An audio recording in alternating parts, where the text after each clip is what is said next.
Nous sommes de retour.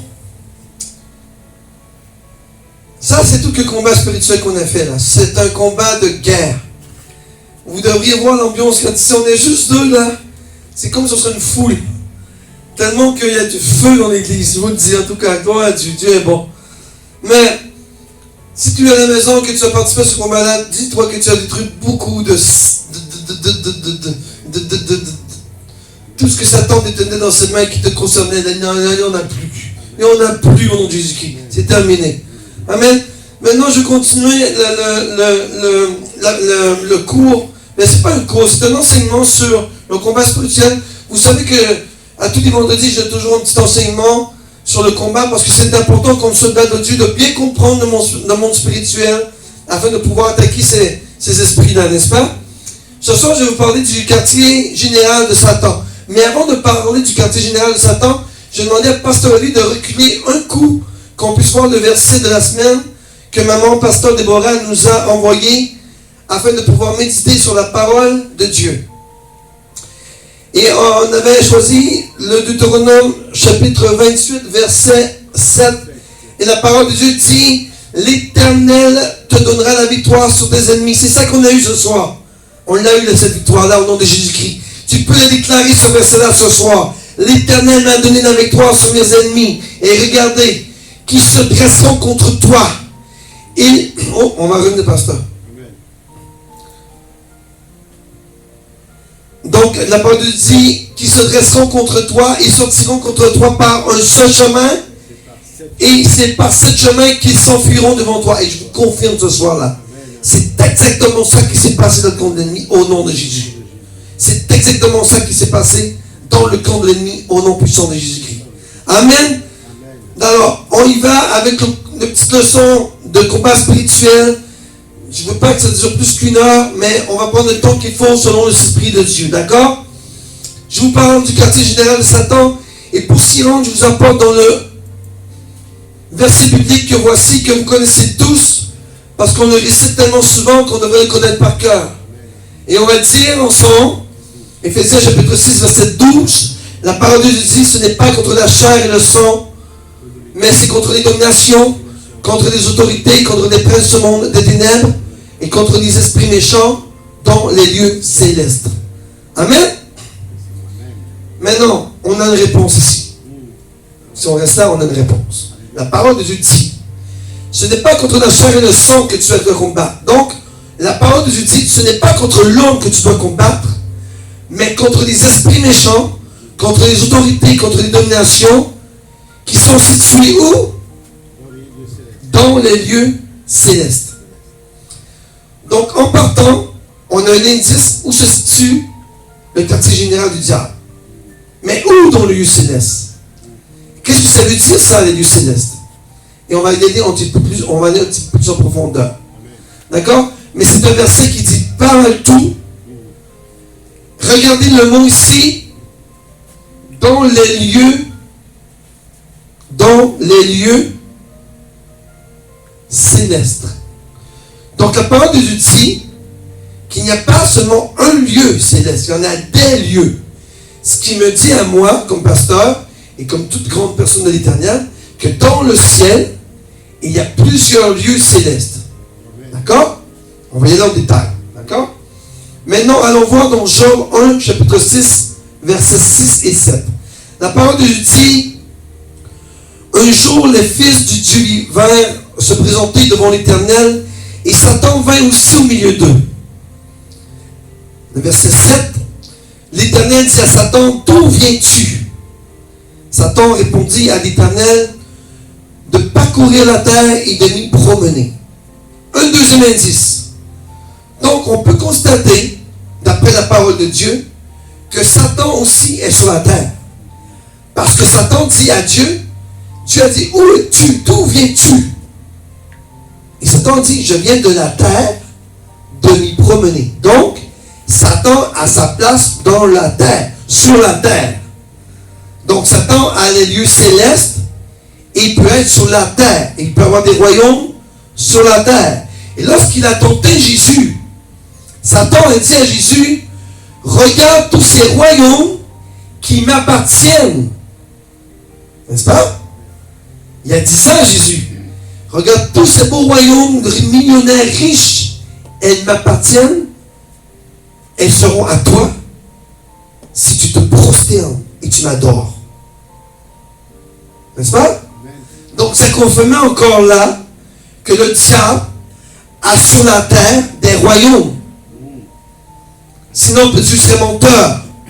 Donc la Bible nous déclare que Satan est venu sur la terre de s'y promener. Ça prouve que Satan est sur la terre, avec ses démons aussi. Et lorsque Jésus s'est fait tenter, Satan lui-même dit, regarde tous mes royaumes. Maintenant, pourquoi que dans le verset 6 de Job, son recul, pasteur, la parole de Dieu dit, un jour, les fils du Dieu vivant vinrent se présenter. C'est qui sont les fils du Dieu vivant? C'est les anges. D'accord? Donc, les anges viennent se présenter à Dieu parce qu'un ange rapporte à Dieu ce que l'homme fait de bien ou de pas bien. Tu vois ce que je te disais? Ton livre de vie dans le ciel, les anges écrivent, et ils écrivent, ils écrivent, ils écrivent. C'est important, et moi je fais souvent à l'église, que lorsque on commence le dimanche, de demander à Dieu qu'il lave le livre de vie avec son sang précieux et qu'il remette le livre de vie plus blanc que la neige. Donc lorsque tu vas mourir, que Dieu puisse prendre ton livre de vie, il voit qu'il n'y a rien. C'est blanc. Amen. Parce que les anges, eux, écrivent tout. Tu fais ça, tu fais ça, tu fais ça, tu fais ça, tu fais ça. Jusqu'à ce que, excusez ma gorge, elle est raque. Jusqu'à ce que toi, tu demandes à Dieu de purifier ton livre de vie avec le sang de l'agneau. Et là, tout ce que les anges ont écrit, ont effacé. Amen. Vous comprenez ça? Maintenant, pourquoi que les anges se vinrent devant l'Éternel et que Satan était précipité en dehors du royaume? Donc ça prouvait encore là que Satan avait accès encore à Dieu, au royaume des cieux. Pourquoi? Pour accuser l'homme. Parce que Satan, c'est un accusateur. Donc lorsque le péché est entré sur la terre, à cause de Satan et de Ève, et on sait l'histoire, Satan avait accès à Dieu pour aller accuser ses enfants. Pourquoi que les anges ne voyaient pas Satan? Parce que les anges devaient voir Satan. Mais les anges n'ont jamais vu Satan. Sinon, ils auraient peur. N'est-ce pas? Vous comprenez ça? Tout le monde est d'accord avec moi que, regardez la parole de Dieu, les fils de Dieu vinrent se présenter devant l'Éternel et Satan vint au milieu d'eux. Et si Satan vient au milieu des anges, les anges auraient peur. Ou les anges demanderaient à Dieu, mais qu'est-ce qu'il fait là, lui? N'est-ce pas? C'est que la parole de Dieu dit, et tu vois, c'est ça qu'on parlait un peu mercredi. Non, on va aller au verset avant. Allons au verset, dans Job 2, 1, 2. Je veux juste vous prouver que Satan est sur la terre. D'accord? Un autre jour, après, le Fils du Dieu vivant vint se présenter devant l'Éternel encore, et Satan aussi vint au milieu d'eux pour se présenter devant l'Éternel. Encore là, Satan arrive à travers les fils de Dieu, et les anges ne le voient pas. Mais pour quelle raison que les anges ne le voient pas? Pourtant, il est là au milieu d'eux, et les anges ne voient pas Satan le diable. Et regardez le verset 2. L'Éternel dit à Satan, d'où viens-tu? Satan répondit à l'Éternel de parcourir la terre et de m'y promener. La même chose qu'il a dit dans l'autre verset. Maintenant, pourquoi que les anges, Satan est allé sur la terre, a des choses sur la terre, et lorsque Satan va accuser les enfants de Dieu, les anges ne voient pas. Pourquoi? La parole nous le dit très bien. Et on va aller le voir dans le verset. D'accord? Allons au prochain verset. 2 Corinthiens 11, 14. La parole de Dieu dit, et ce n'est pas étonnant, puisque Satan lui-même se déguise en ange de lumière. Donc, la parole de Dieu dit que Satan peut se déguiser en un ange de lumière pour tromper l'homme. Donc, pourquoi les fils de Dieu ne voyaient pas Satan? C'est que lorsque Satan arrivait dans le royaume, il ne pouvait pas entrer comme un démon. Il devait se présenter comme un ange de lumière. Parce qu'il n'y a rien qui rentre de méchant dans le royaume de Dieu, n'est-ce pas? Donc Satan devait se présenter comme un ange de lumière. C'est pour ça que les anges ne voyaient pas la vraie nature de Satan le diable. Parce qu'il se déguisait en ange de lumière. Vous comprenez ça? Amen. Un petit coup vite fait. Amen. Comment Satan est rusé, il est menteur, il est renard. Donc, on a deux choses. On a les lieux célestes. On a coupé, non? On a les lieux célestes et on a la terre. N'est-ce pas? Donc, Satan a des royaumes sur la terre. Il a des royaumes dans les lieux célestes. Mais où? Dans les lieux célestes. On va voir. On va lire dans l'Apocalypse chapitre 12, verset 10. Et la parole de Dieu dit, puis j'entendis dans le ciel une voix puissante qui disait, maintenant le temps du salut est arrivé. Maintenant notre Dieu a manifesté sa puissance et instauré son règne. Maintenant, son Messie a pris l'autorité en main, car l'accusateur de nos frères, celui qui, jour et nuit, les accusait devant Dieu et a été jeté hors du ciel. Donc, qu'est-ce que ça veut dire ça? L'Apocalypse dit que Jésus-Christ, lorsqu'il a été mis sur la croix et qu'il a ressuscité, vous savez que dans l'ancienne alliance, Satan contrôlait tout. Satan contrôlait tout dans l'ancienne alliance. Mais lorsque Jésus-Christ est né sur la terre, c'est là que Satan dit, waouh, là mon temps achève, parce qu'il savait que le sauveur du monde était né. Et c'est pour ça que Satan avait voulu tuer Jésus à sa naissance. Et c'est pour ça que Satan a tué Jésus aussi, avec les pharisiens. Mais ne sachant pas que lorsque Jésus-Christ allait mourir, qu'il allait perdre des dents. Qu'il allait perdre toute puissance, tout pouvoir par la croix de Jésus-Christ. Amen. Reste là, pasteur. Donc, la parole de Dieu dit, maintenant notre Dieu a manifesté sa puissance et instauré son règne. Donc, le règne maintenant, il a été instauré en Jésus. Le règne de Dieu a été tout mis au nom du Jésus-Christ de Nazareth. Donc, Satan, le diable, n'a plus le pouvoir qu'il avait dans l'ancienne alliance. Il n'a plus l'autorité sur les chrétiens. Parce que Jésus-Christ a instauré son règne sur ses enfants. Donc Satan n'a plus de pouvoir sur nous. D'accord? Mais Satan, ça n'empêche pas qu'il ait des royaumes à travers le monde pour dominer le monde. Mais c'est pour ça qu'ils détestent les chrétiens. Parce que les chrétiens le combattent. Comme nous là. Pensez pas tantôt qu'il a mangé une go, puis il a été détruit, oui. Son camp, plusieurs camps de Satan ont été détruits ce soir. Au nom de Jésus. Et je déclare par la foi. Amen. Et là on dit, car l'accusateur de nos frères, ceux qui, jour et nuit, les accusait.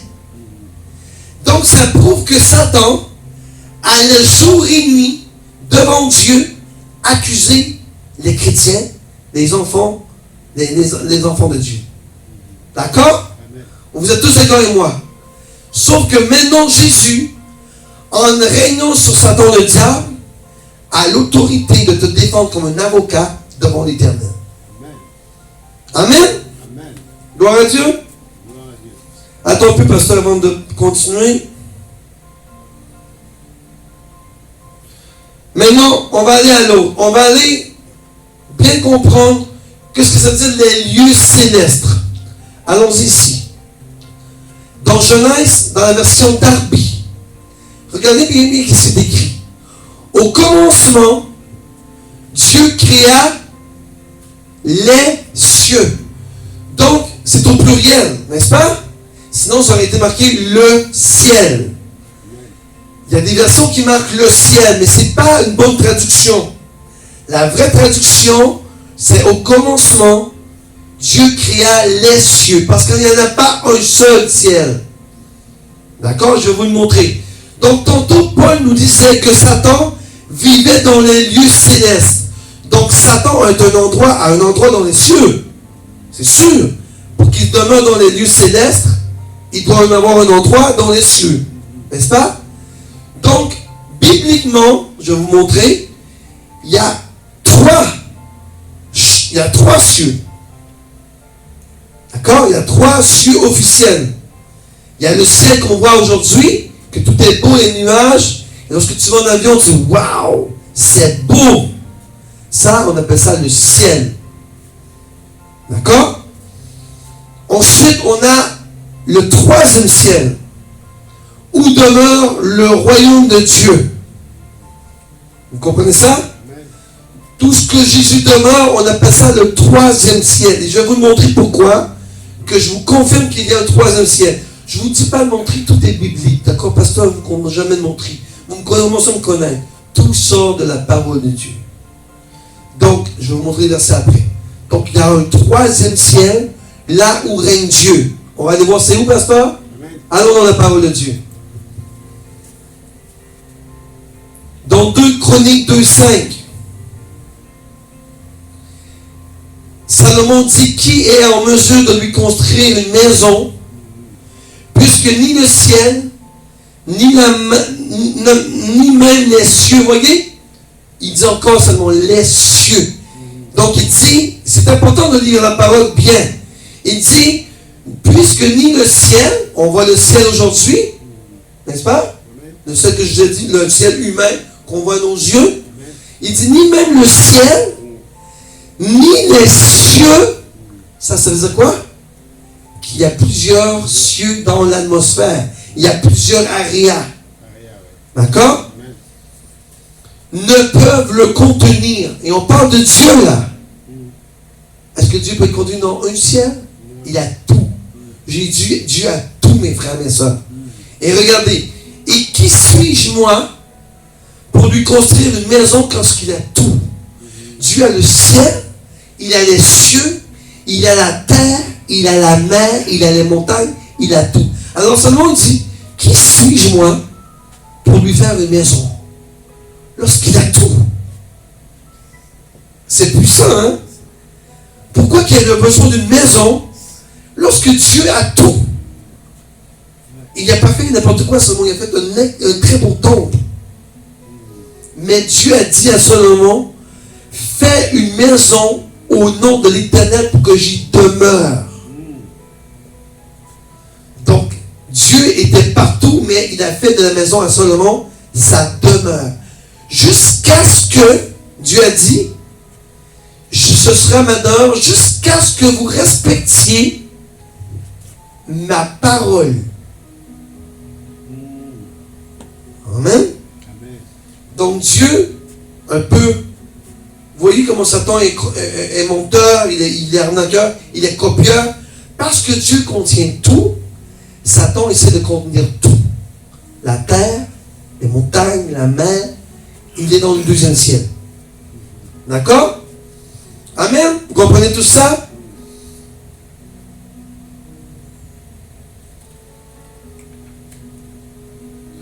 Maintenant, je vais vous prouver, avec la parole, on va aller à l'autre instant, qu'il y a un troisième ciel. Et je vais vous montrer, c'est biblique. Pour vous prouver que je ne suis pas menteur et que c'est la parole de Dieu qui vous parle, pasteur vous déclare ce soir qu'il y a un royaume des cieux qui appartient à Dieu. Il se trouve au troisième ciel. Regardez la parole. Je connais un homme en Christ. Il parlait de lui, Paul. Il parlait de lui, là. Je connais un homme en Christ, un homme de Dieu. Il y a 14 ans, a été enlevé jusqu'au troisième ciel. Il dit, donc Paul dit, 14 ans passés, Dieu m'a pris, il m'a emmené en haut. Où? Au troisième ciel. Là où les anges demeurent, là où le royaume des cieux est là. Mais quelle distance qu'il y a, c'est illimité. Vous ne pouvez pas vous rendre, même pas Satan peut se rendre au troisième ciel. Il n'y a pas accès. Mais oui, il y a accès, parce que tantôt on a dit qu'il y avait accès à Dieu. Mais c'est une distance inimaginable. On ne peut pas l'imaginer, d'accord? C'est spirituel. Donc, on sait qu'en esprit, Paul est parti monter jusqu'au troisième ciel dans le royaume des cieux, là où il a vu. Regardez qu'est-ce qu'il dit. Était-ce dans son corps? Là, il se demande, est-ce que c'était mon corps qui est monté? Ou à l'extérieur de son corps, son esprit? Je l'ignore, mais Dieu le sait. Donc, Paul dit, est-ce que c'est mon corps ou mon esprit qui est allé en haut et qui a vu? Personne ne sait. Même Paul ne savait même pas. Parce que lorsque tu montes au ciel comme ça, mon ami, tu tombes dans une autre dimension. Tu te vois comme un homme, mais c'est spirituel, n'oublie pas. Mais c'est seulement ton esprit qui est parti, probablement. Ton corps physique n'est pas monté en haut. Amen? Amen. Donc, ça, c'est une preuve biblique qu'il y a 3 ciels. Il y a le premier ciel qu'on voit, il y a le deuxième ciel que je vais vous prouver tantôt, et il y a le troisième ciel que Paul est allé pour prouver à l'homme que Dieu demeure dans son royaume au troisième ciel. Amen? Amen. On continue. On va aller au verset 3. Et je sais que cet homme, on parle de Paul encore, était dans ce corps ou à l'extérieur de corps, je l'ignore, mais Dieu le sait. On a vu ça. Va au verset 4. Et regardez la preuve encore. Il a été enlevé au paradis et a entendu des paroles inexprimables. Ça veut dire quoi ça? Qu'il n'avait aucune idée de ce qu'il disait. Il n'avait pas de parole dans le sens que Paul ne pouvait pas expliquer. C'était trop beau, c'était trop... Quand tu vas dans le royaume des cieux, c'est inexprimable. Tu ne peux pas tout décrire. C'est trop beau. C'est un royaume incroyable. Donc ils disent, je ne peux même pas vous décrire. C'est inexprimable. Je ne peux pas. Je peux pas. Qui n'est pas permis à un homme de redire. Donc, tout ce qu'il a vu, il ne peut même pas le redire. Parce qu'il y a trop de choses. C'est pour ça que quand j'entends des hommes qui ont été au ciel et qui décrivent le ciel, tout ça, je ne vous dis pas que vous êtes menteur là, mais j'ai beaucoup de misère quand je lis la parole que Paul l'apôtre, un disciple de Dieu incroyable, je ne vous dis pas que c'est pas vrai là. C'est possible. C'est possible. Et j'espère pour vous que c'est vrai. Parce que sinon, ouf, vous êtes pire qu'un prophète là. Mais si c'est vrai, crois à Dieu que vous avez eu le ciel. Mais si c'est pas vrai et que tu dis ça au monde, oh, va tout de suite te cacher parce que là, Dieu ne sera pas content après toi. D'accord? Mais si Paul, lui, a été là, et il n'y a pas eu de mot, tu comprends ce que je veux dire? J'ai de la misère à dire, un gars qui est au ciel, puis il explique tout. Quand lui, là, cet apôtre-là, qui était connecté avec Dieu d'une façon incroyable, il dit, je ne peux pas parler, c'est inexprimable. Je ne peux pas. Donc on comprend, d'accord? On a besoin de discuter. Amen. Mais oui, je crois qu'il y a des hommes qui ont été au ciel. Puis, bon, c'est possible, je crois. Je ne vais pas dire que ces hommes-là sont menteurs. Je crois. Et tant mieux si Dieu vous a donné une parole, gloire à Dieu. Mais j'aimerais ça, moi aussi, aller un jour au ciel. Aller voir, moi aussi, comme Paul. Et dire, revenir sur la terre et dire, voici ce que j'ai vu. Mais je crois vraiment ces hommes-là qui ont parlé, mais ceux qui parlent, j'espère qu'ils ont vraiment vu. C'est ça que j'ai dit. Parce que j'ai trop parlé mercredi. Vous savez ce qui vous attend, là. D'accord? On n'invente pas n'importe quoi. On va aller au verset dans Éphésiens 4, 10. Regardez, on parle de Jésus. Celui qui est descendu, c'est lui qui est monté au-dessus de tous les cieux. Donc Jésus est descendu. Et lorsqu'il a monté, pasteur, il a passé à travers tout. Le ciel, le deuxième ciel, était dans son royaume. C'est ça que tu vas vivre lorsque tu seras enlevé. Amen. Tu vas te lever, tu vas partir. Pouf! Amen. Donc, de la même façon que Jésus est parti, regardez, il est parti afin de remplir tout l'univers.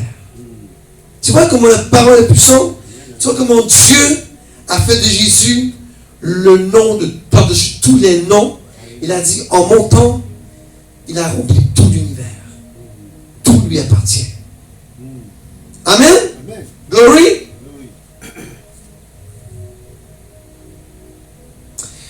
Et voici vraiment une confirmation qu'il existe un deuxième ciel où Satan demeure. Et vous savez la petite histoire que je vous conte souvent, que Satan est au deuxième ciel et qu'il met un bloc sur les chrétiens, un mur pour empêcher les prières de passer. Vous allez voir, c'est vraiment biblique. Regardez. On va aller dans Daniel, chapitre 10, verset 13. Et la parole de Dieu dit, le chef du royaume de Perse, on parle de Satan, le diable et ses démons, m'a résisté 21 jours. Là, on parle de l'ange qui était messager pour aller porter un message à Daniel. 21 jours qu'il a combattu contre le prince de Perse dans le 12e ciel pour réussir à passer pour donner un message à Daniel. 21 jours de bataille, de combat. Pour vous prouver que c'est pour vous prouver que le combat spirituel est trop important. Une église qui ne fait pas de combat spirituel, mes amis, je me demande jusqu'à quel point leur prière passe. Ici, là, moi je te confirme, ici, là, on brasse tellement le deuxième ciel, là, que nos prières n'ont pas le choix de passer. Ça se rend à Dieu directement. N'est-ce pas? Ça brasse, il y a le feu, ça fond. J'aimerais ça, moi, que les gens d'église viennent dehors, puis ils regardent la bâtisse dans le monde spirituel. Vous verriez la bâtisse où c'est qu'il y a l'église, là. Ici, c'est du feu. Tu sais, on voit ça dans les films, les petits comiques que je passe des fois. On voit l'église qui est en feu du Saint-Esprit. Ici, je vous confirme qu'il a le feu. Et ce feu-là, nous, il est en haut de nous. Et nos prières, ils montent au ciel directement. On n'a pas sorti Dieu tantôt, oui. On n'a pas sorti la puissance du Saint-Esprit, oui. Il est encore là. Mais là, je vous dis, lorsque tu pries avec du feu, mais si tu pries comme une église normale, que tu n'as pas de combat, Satan met tellement une épée sur ta tête là, que tes prières vont puis reviennent. Sans effet. C'est pour ça qu'il y a des églises qui sont mortes. On appelle ça des églises mortes parce qu'ils n'ont pas de puissance. Parce que leurs prières ne montent pas. Ou tu sais l'église qui ne prie pas. Il y a des églises qui ne prient pas. Ils font juste la prêche. C'est pas bon.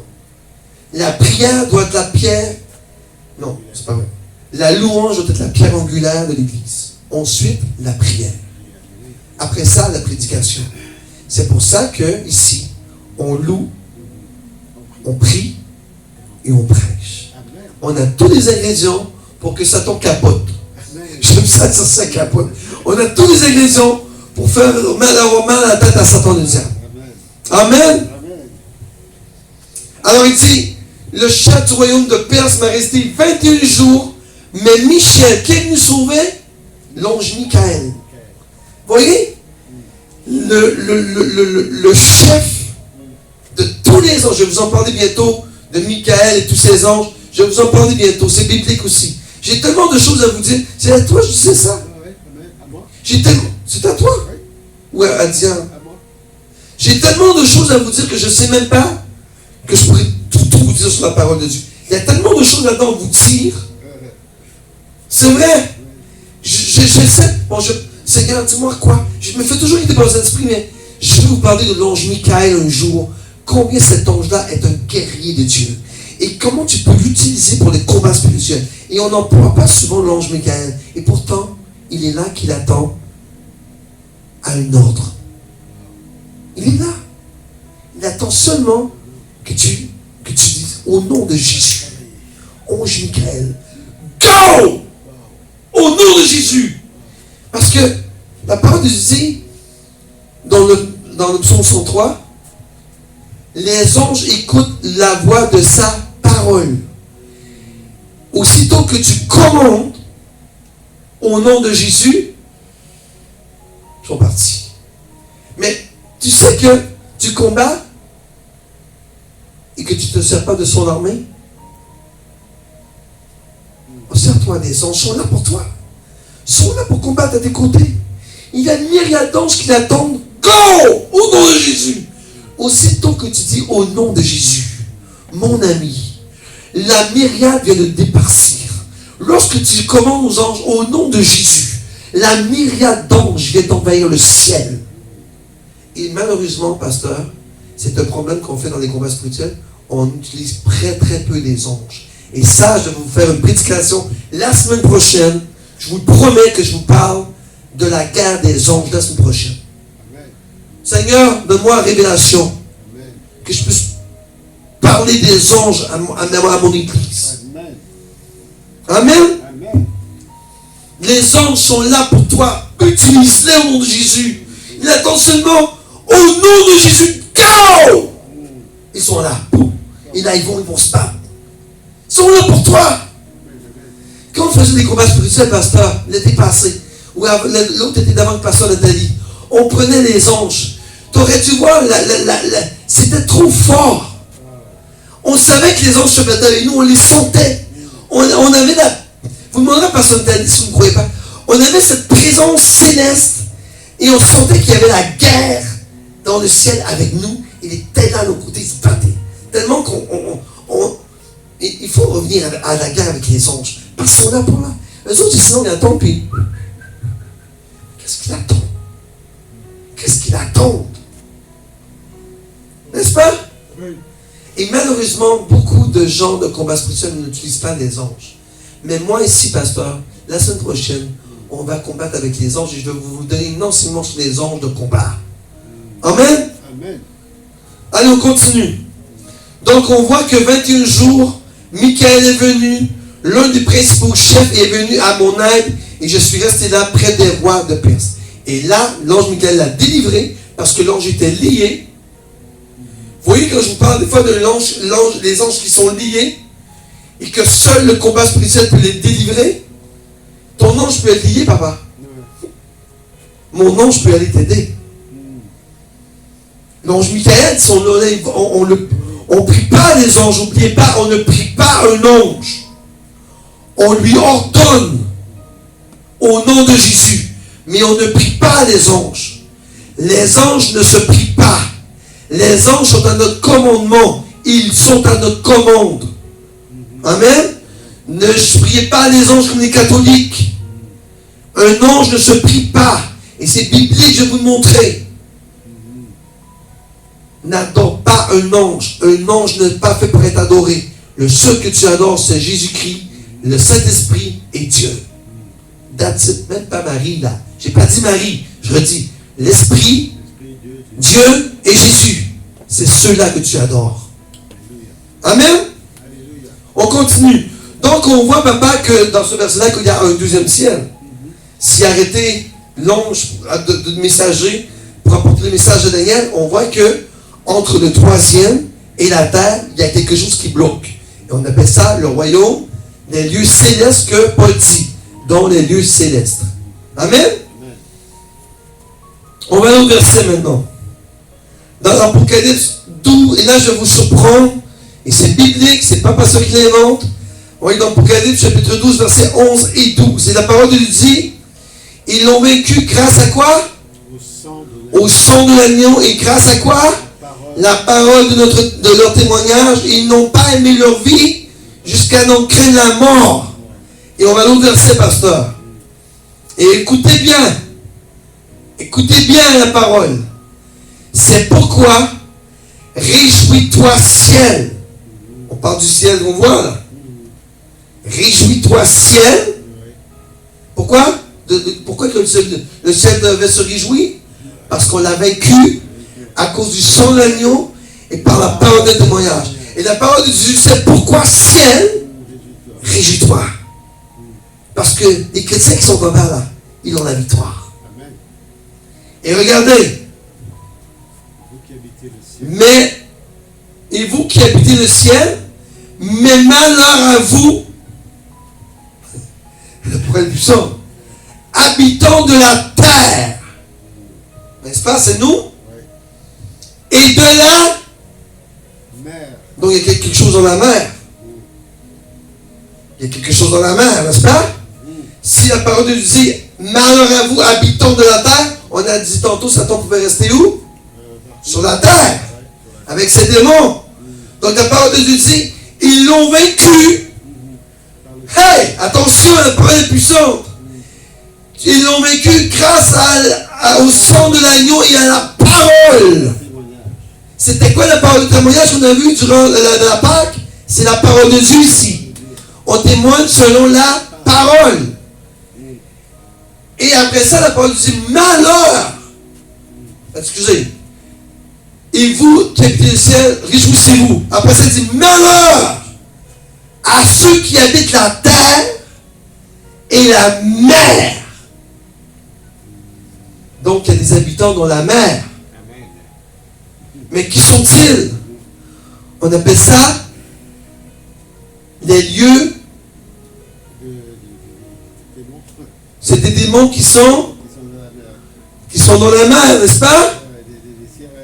Les sirènes, tout ça. Donc, est-ce que ça existe, les sirènes? C'est pas juste dans des histoires de fées, là. Oui, une sirène existe. Oui, il y en a qui voient les sirènes. Oui, il y a un monde satanique dans la mer. Oui, il y en a un. Parce que la parole de Dieu le déclare. Malheur à la mer. Car le diable, tu vois, est descendu vers vous. Donc, il est descendu sur la terre et dans la mer. Donc, la parole dit que Satan a un royaume sur la terre, dans le deuxième ciel et dans la mer. Je vais vous parler de tout ça bientôt, les esprits marins. J'ai tellement de choses à vous dire, pasteur. C'est vrai. Et c'est la parole de Dieu qui... Cette parole-là dit tout. J'habite rien là, j'invente pas. La parole parle. Dieu me donne des rémas. Vous savez, je vous l'ai déjà dit, à quoi bon avoir des cours bibliques si tu n'as pas le réma de Dieu? Qu'est-ce que ça veut dire dans le monde spirituel? Parce que si tu lis ça comme ça ne veut rien dire. Moi, je vous explique spirituellement ce que l'Esprit Saint me parle, me dit et me dévoile. Oui, dans le terre, il y a Satan le diable qui a ses royaumes, et on le voit, il y a des agents sataniques.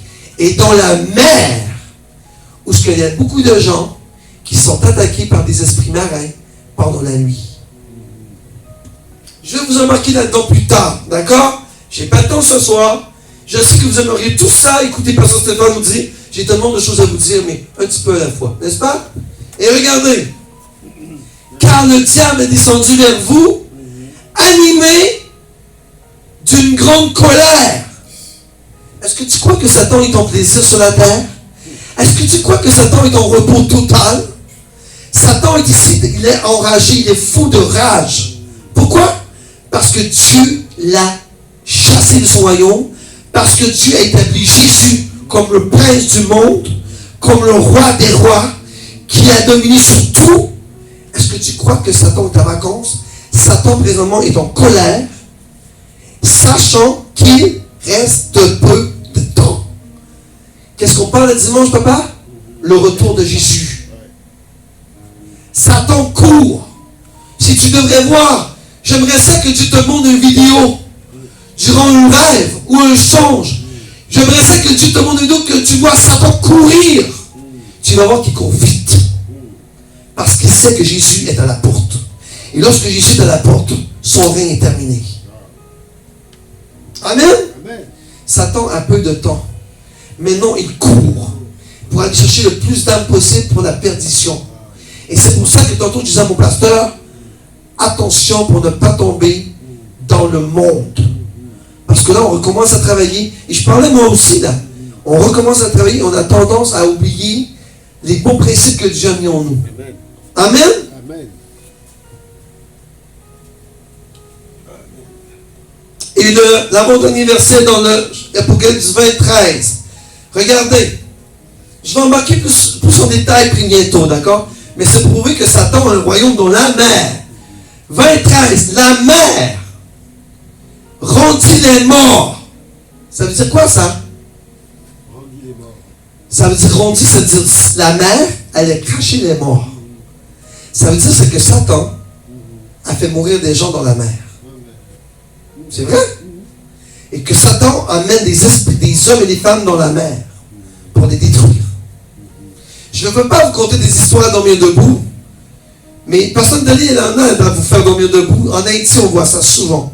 Des hommes qui se font, ils disparaissent et boum, ils reviennent par la mer. Vous me demanderez, Pasteur Dali, elle sait plus ces histoires que moi, haïtien là. Mais elle l'a vu. Pas elle l'a vu, elle a entendu ses parents le voir. Je ne sais pas si elle a vu, je ne sais pas. Mais elle a des bonnes histoires à vous conter, puis c'est vrai, je le crois vraiment, qu'il y a des hommes qui sont kidnappés, que tu vois disparaître. Regarde le petit garçon à Montréal qui a disparu, on ne sait personne n'a trouvé, n'est-ce pas? Il est où ce petit garçon-là? Who knows? Who knows? On ne sait pas. Et le papa, lui, a toujours espoir. Gloire à Dieu si Dieu lui rend le jour. Mais c'est pour prouver que Satan a besoin de sang et des âmes pour vivre. Satan doit pour vivre sur sa terre, il doit avoir le sang. Il doit faire mourir des enfants. Il a besoin de sang. Vous comprenez ça? Amen. Et regardez, la mer rendit les morts qu'elle contenait. Donc il y a quelque chose dans la mer, n'est-ce pas? À moins que je sois fou et que la parole de Dieu est menteur. Mais il y a quelque chose dans la mer. La mort et le séjour des morts rendirent aussi leurs morts. Et chacun fut jugé conformément à sa manière d'agir. Vous comprenez ça? Amen. Donc la mort et le séjour des morts, c'est l'Hadès. N'est-ce pas? L'Hadès, c'est ce que les morts vont dans l'attente de leur jugement. Ceux qui ne sont pas en Christ, bien sûr. Parce que si tu es comme la grand-mère à Nathalie, elle n'a pas vu l'Hadès, elle a vu le ciel direct, cette femme-là, je le sais. Alléluia. Elle l'a vu directement Jésus. Elle n'est pas passée par l'Hadès pour attendre son jugement, elle. Elle est passée directement dans le royaume des cieux. Et aujourd'hui, elle doit préparer déjà son jardin, comme mon Père. Amen. Amen. Donc, pasteur, on prouve ce soir qu'il y a 3 lieux. Il y a la terre, la mer et le deuxième ciel. Ou que son quartier général, d'après moi, est là. Le gros quartier général de Satan, d'après moi, selon la parole de Dieu que je peux me fier. Si Paul dit dans les lieux célestes, toutes les dominations des autorités sont là, je crois que le quartier général principal de Satan se trouve dans le deuxième ciel. Mais il y a des royaumes dans la mer et dans la terre. Et sur la terre. Amen. Et pour terminer, on va aller dans Philippiens 2:10. Regardez, qu'est-ce qu'on dit? Afin qu'au nom de Jésus, chacun, on parle de tout, plie les genoux dans le ciel, sur la terre et sous la terre. C'est où ça, sous la terre? La mer. Bingo. Dieu nous donne la réponse. Donc, que tous plient les genoux devant le roi de gloire au nom de Jésus sur la terre, dans les airs, dans le ciel, sous la terre et sous la terre qui est la mer. Amen. Amen. That's it, that's all. Voici mon petit instruction de combat spirituel ce soir. Donc on sait que maintenant, le royaume de Satan est constitué de 3 gros endroits, mais la principale, pour moi, comme pasteur, et je suis certain que je ne me trompe pas, que le quartier général du royaume de Dieu, de Satan, est dans le deuxième ciel, là où sont les autorités et les dominations. Mais, il y a des gros quartiers généraux aussi, qui se trouvent dans la mer et sur la terre. Amen. Et j'ai pas de misère à croire que Satan va souvent dans la mer pour avoir des réunions secrètes comme on a prié ce soir. On aurait dû prier pour ça aussi dans la mer ce soir. Que tout royaume satanique dans la mer, au nom puissant de Jésus-Christ, qui détiennent ton nom dans leur classeur satanique, soit pris au nom de Jésus-Christ et que tout genou confesse qu'il est Seigneur et qu'il est Dieu au nom de Jésus. Amen. Pasteur, je te laisse le micro. On se reparle dimanche pour une autre belle prédication que Dieu va m'inspirer demain. Et on vous revient avec la puissance de Dieu dimanche matin. Alléluia. Sous l'influence du Saint-Esprit. Amen. Tout est dirigé par le Saint-Esprit ici. Amen. Amen. Amen. Merci, que Dieu vous bénisse. Dieu Tout-Puissant, nous te remercions.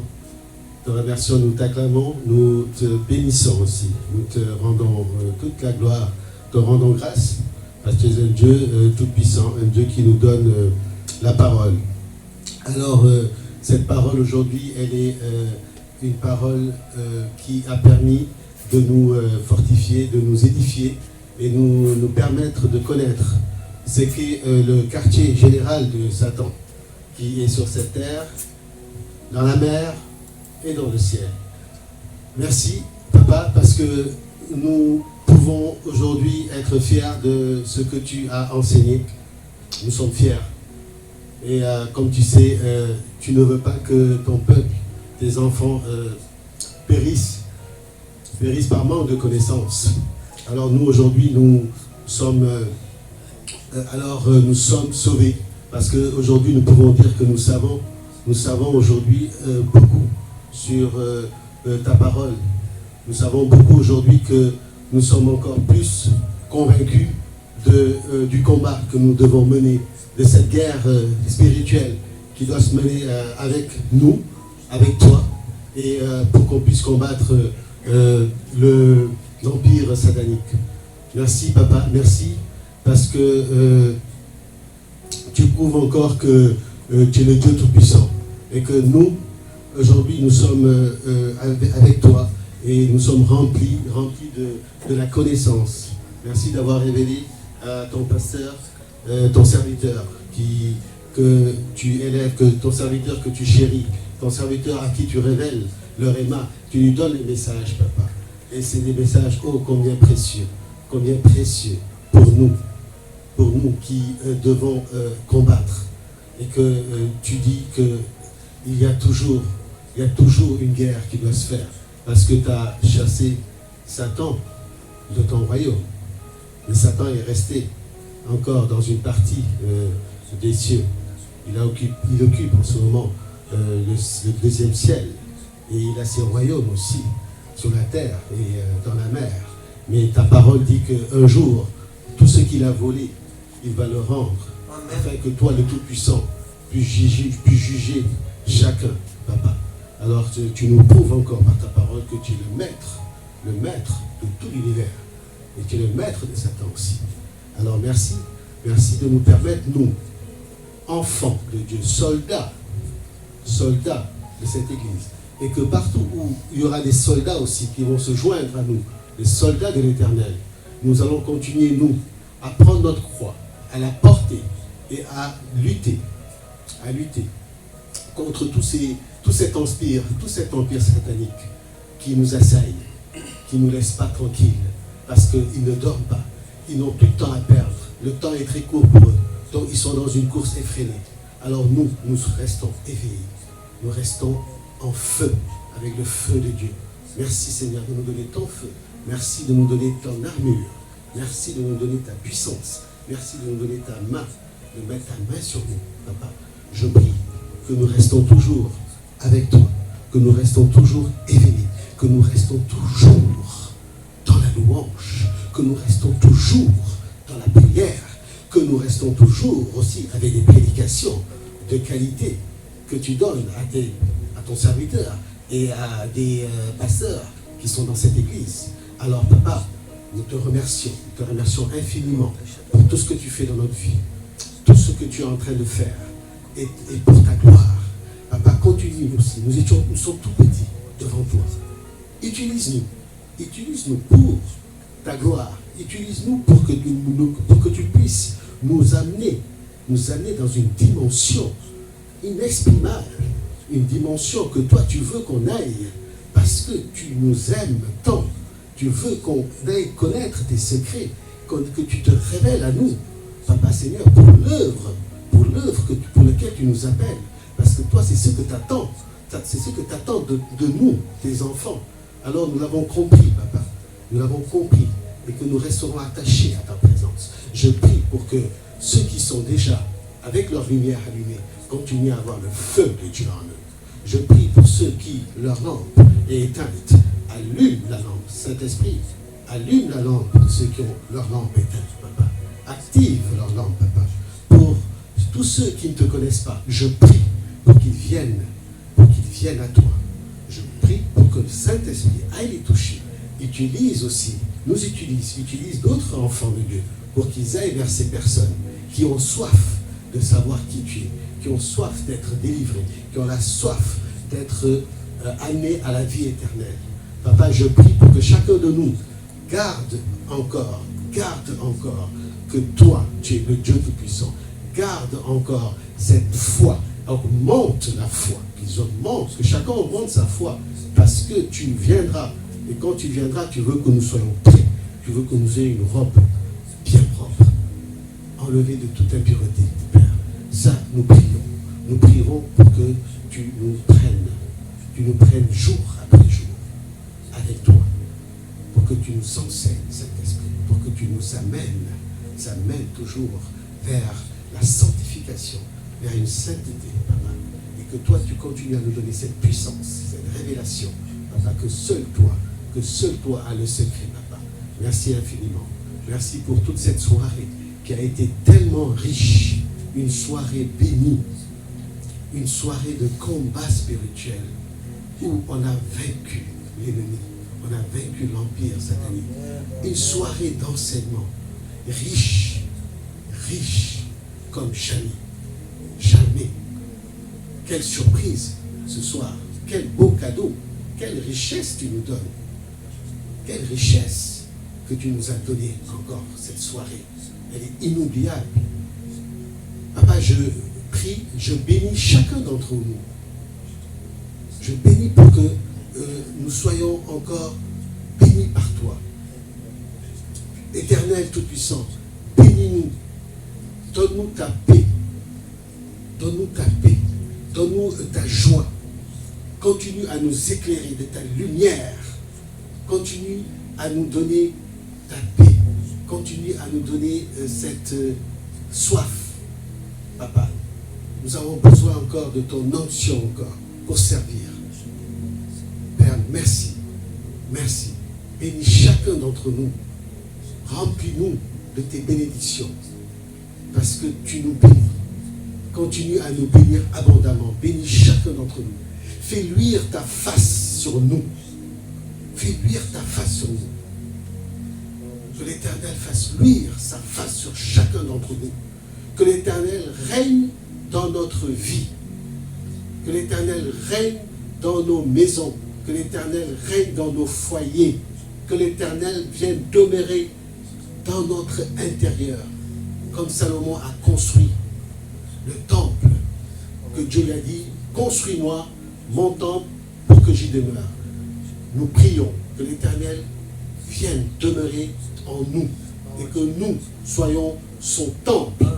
Que nous construisons tous les jours ce temple qui est nous, afin que l'Éternel reste demeuré en nous. Pleinement. Dieu Tout-Puissant, fais ton œuvre en nous. Bénis-nous abondamment. Bénis-nous abondamment. Que nous restons connectés et que nous restons dans ta présence durant toute cette fin de soirée et durant toute cette fin de semaine. Et que nous revenons dimanche, comme ton pasteur l'a dit, que tu le révèles, que tu lui révèles encore. Tu lui révèles quoi dire à ton Église, à tous ceux qui sont aussi connectés. Révèle-lui, donne-lui encore l'intelligence, donne-lui la sagesse, donne-lui le réma. Donne-lui, continue à lui donner le maximum. Il faut que ce soit infiniment, toujours infini, sans limite, que nous puissions recevoir aussi, que nous puissions être bénis aussi. Merci Seigneur, à toi toute la gloire. Merci pour cette soirée exceptionnelle. Merci Papa, tu es un Dieu tout-puissant. Règne pour les siècles des siècles. Amen.